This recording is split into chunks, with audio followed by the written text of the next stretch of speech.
Assalamu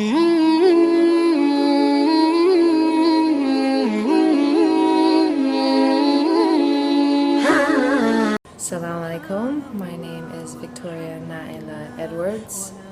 Maybe you've seen my previous video, Young Convert, Victoria of Islam. Since this video and since I converted, I'm always asked the same question, which is, what made you convert? I thought I would save myself some time repeating my story over and over again and tell you myself and tell everybody in YouTube my story of how I converted.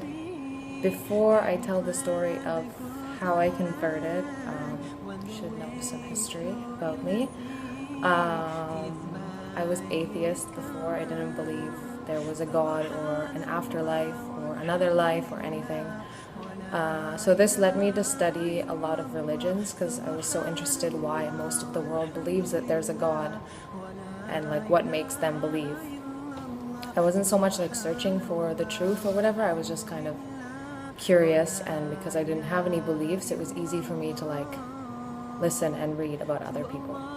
So in this time I was really into Buddhism, not so much the reincarnation, another life kind of thing, but more the moral values of Buddhism, like peace and not hurting anyone and the fact that nothing's in our control. I liked these ideas, which in time I've come to realize are very close to Islamic beliefs, so I have some theories on that, but that's not what this video is about. So anyway, in January 2011, I moved into a new house in Malaysia. My best friend was there from Canada, and I've invited a few friends over so that we could have barbecue housewarming party. During the barbecue, we had the doors open for the house. In Malaysian houses, if you've ever been there, you'll know there's the glass sliding door and then the wood normal door, and they're usually like next to each other in front of the house. So I took my friends upstairs to give them like a tour of the house, and as I was coming out of the second bedroom, I heard like a loud bang and my dog like yelped. Like, oh! You don't know what a yelp is. But I ignored it because she's crazy and probably she knocked something over like she always does. So I just continued, and when I went downstairs, my best friend was like looking so terrified, so scared, and just staring at the glass door.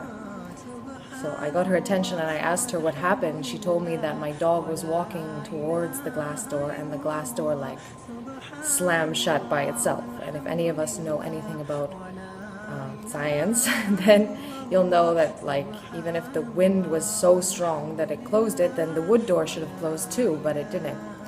So we all got really scared and we went outside and we didn't come back in for a while. Shortly after, my friend, she left, and over the next few months, like small things can happen inside the house, but you can make excuses for it.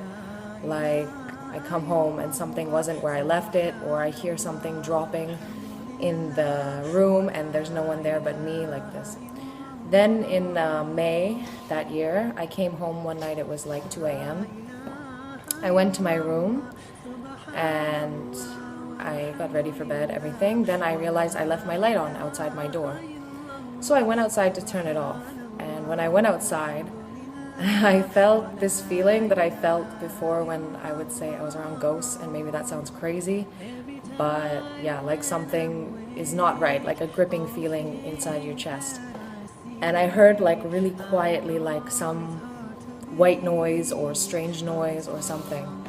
And that moment, I swear, like I could feel that it's looking at me from across the hall. My heart like dropped out of my chest. I got so scared, and I was home alone. So I just shut off the light and I locked my bedroom door. And when I turned around, something hit the door so hard behind me. The whole door shook. And in this moment, I was so scared. And I'm never like really turning to God in any situations because I didn't believe in it, and I didn't like see a point, you know, even if I'm gonna die or something, like I didn't see a point to like ask something that I didn't believe in.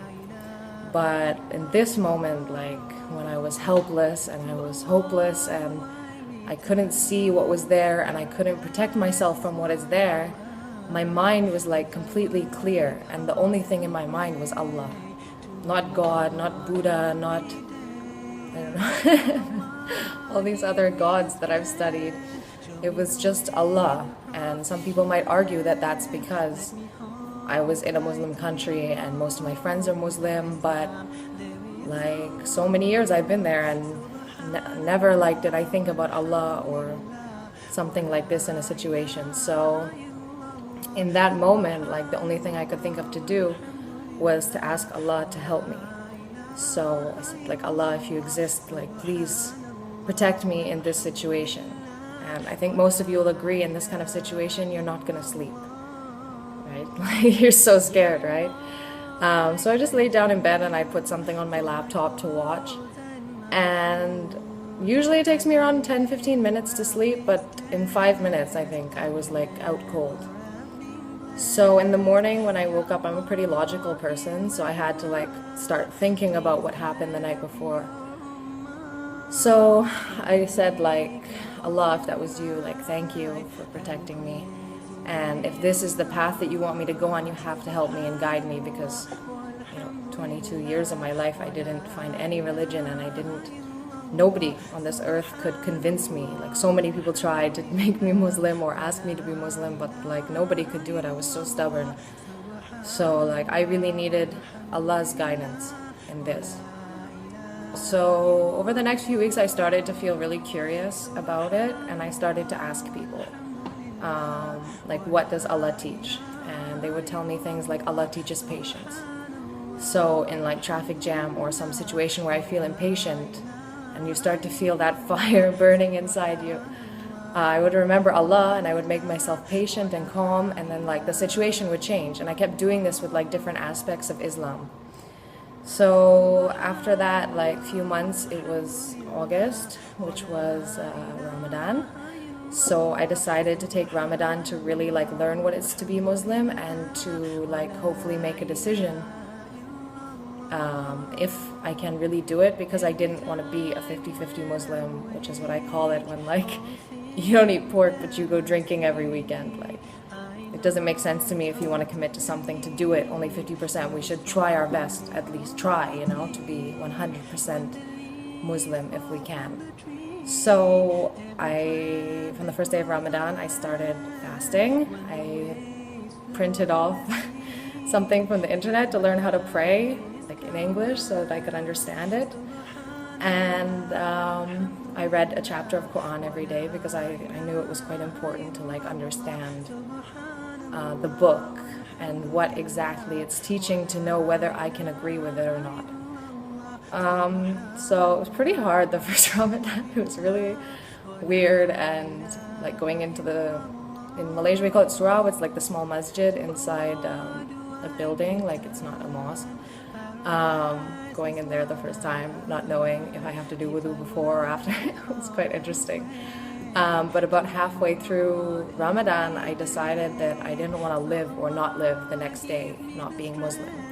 So after Isha prayer, I sat in my living room and I said Shahada in English, which maybe some people say is wrong, but I didn't know any different at that time. And yeah, from that moment, I was Muslim.